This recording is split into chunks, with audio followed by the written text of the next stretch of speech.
Today's video is gonna be short and sweet and you're going to love it. We'll talk about the Caro-Kann defense preached by many online influencers where they respond with pawn to c6 aiming to play pawn d5 on the next move. And I'm about to share with you a simple variation which is aggressive and unknown by your opponents. Initially play pawn d3, not pawn d4, the main line. After they go pawn d5, which is their main move, then you continue with bishop f4. And although at this point it looks like you're playing a little bit weird moves, but in reality this variation is no joke and you're going to see it in just a moment. Now, your opponents, in the vast majority of the cases, are going to capture this pawn because what else? Usually in the Caro-Kann they love to develop this bishop from c8 to this active square g4, but right now, since you don't have your knight on f3, they can't do that. If they bring the bishop out, you are going to simply capture it. Developing their kingside knight is not very appealing because then you play e5 and kick this knight away straight away. We'll talk about that in a moment, but for now let's just go back and talk about the main line. In most cases they're going to take this pawn, expecting you to recapture, and after this they want to take your queen and force your king to move. However, instead of this, we play the move knight to c3. In fact, it's a gambit. We're willing to gambit one pawn to get ahead in development and to have this quick attack. Now, this pawn is attacked and now you're actually ready to get it back, therefore they're more or less forced to take it, and now you recapture it with a bishop. Now, you're down a pawn, but it's pretty clear why you wanted this situation to occur. Now you've got two active bishops, you've got knight into play, you've got this d-file for your rook, we're going to castle queenside, therefore you have huge lead in development. Stockfish says the position is about equal, which is nice, because Stockfish is usually materialistic, and it means that you have great attacking chances. Now, at this point, your opponents will usually develop their knight, and then you don't develop your knight like that, you just play queen e2. Your plan in this gambit is to castle queenside, because not only it helps you to put your king into a safe position, but also this will simultaneously put your rook to this active open file. Now, after this, they need to do something.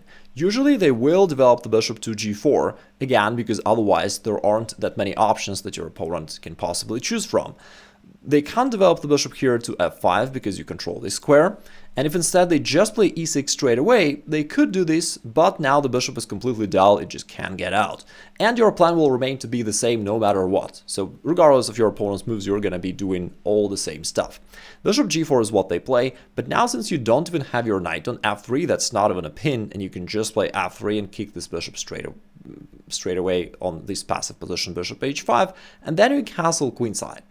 And now your rook is opposite to the queen, and that is something that your opponents will often overlook. In fact, even right now, you're already threatening bishop takes h7, which will open up this discovered attack to the queen. But luckily for us, in the vast majority of the cases, they play pawn e6. They play this trivial developing move, just hoping to finalize their development somehow, but in reality, that is already a losing error. Because then, you could play bishop takes h7 and grab a pawn thanks to this discovered attack, but it's even stronger to play g4, and we're just hunting a bigger fish, and particularly this bishop on h5, because after it goes back, now you're not just taking a pawn, you're taking a bishop on g6, and you win the game. So at the very least, you're gonna grab a bishop, or, if they're blunder that, we're gonna grab the queen. Also, another fun fact is if they actually move the queen somewhere, let's say queen a5, there is another nice combo that you can follow up with. It's a sudden move queen takes e6, and your unpleasant surprises just keep coming. Notice that the pawn is pinned, and therefore he can't take your queen, while you are actually destroying him. In fact, it's a checkmate in one move, because they got a cover, then you play queen takes f7, and because our rook is cutting off this file, it is actually a checkmate. Of course, some of your opponents won't fall for this trap, and they will realize that there is danger along the d-file, and they'll play something like queen to a5. What are you going to do then? Well, you're still far ahead in development, and you just wish to attack.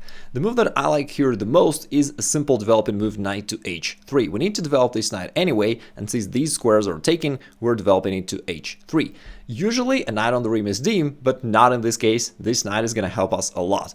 Plus, again, we simply finalize the development, we're ready to bring this rook into play, which will also strengthen our attack. Here, they'll usually play pawn to e6, just trying to complete their development. And there are two standard attacking ideas that you can use. In this particular case, you can even use both of them together. Like, one of them is you horse around with this knight, and in particular, you play knight g5, you take on e6, break open the position, and checkmate their king. The plan is very straightforward, but black has nothing to do against it. The second idea is to play g4 at some point. You always have this idea at hand, forcing the bishop to move, and after that, depending on the situation, you can decide what to do next. Sometimes, if your knight is not here, you can push this pawn forward, but in this case, you can actually just trade off bishops, which helps you to activate your rook, and then you play knight g5, and the idea is still the same. On the next move, regardless of your opponent's move, you're going to take on e6. For example, they play bishop b4 or any other move, we play knight takes e6. Notice that they can't castle, our knight controls a whole lot of squares there.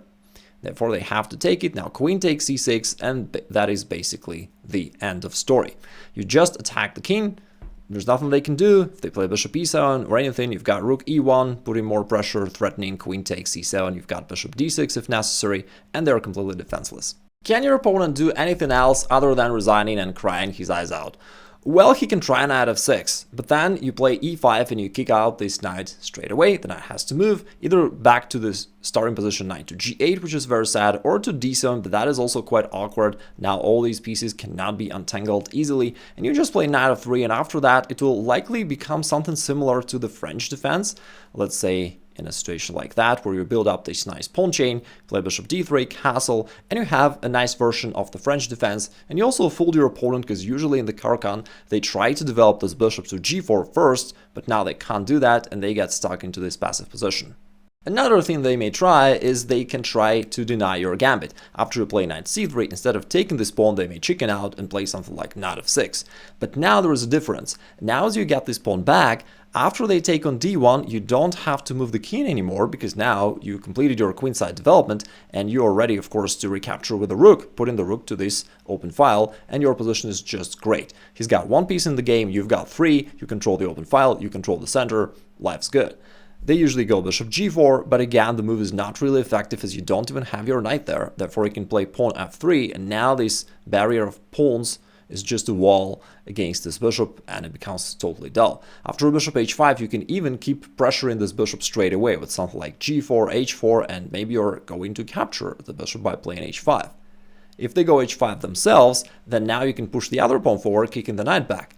And after knight to d7, and you can just complete your development, play bishop h3, knight e2, and your position is far superior.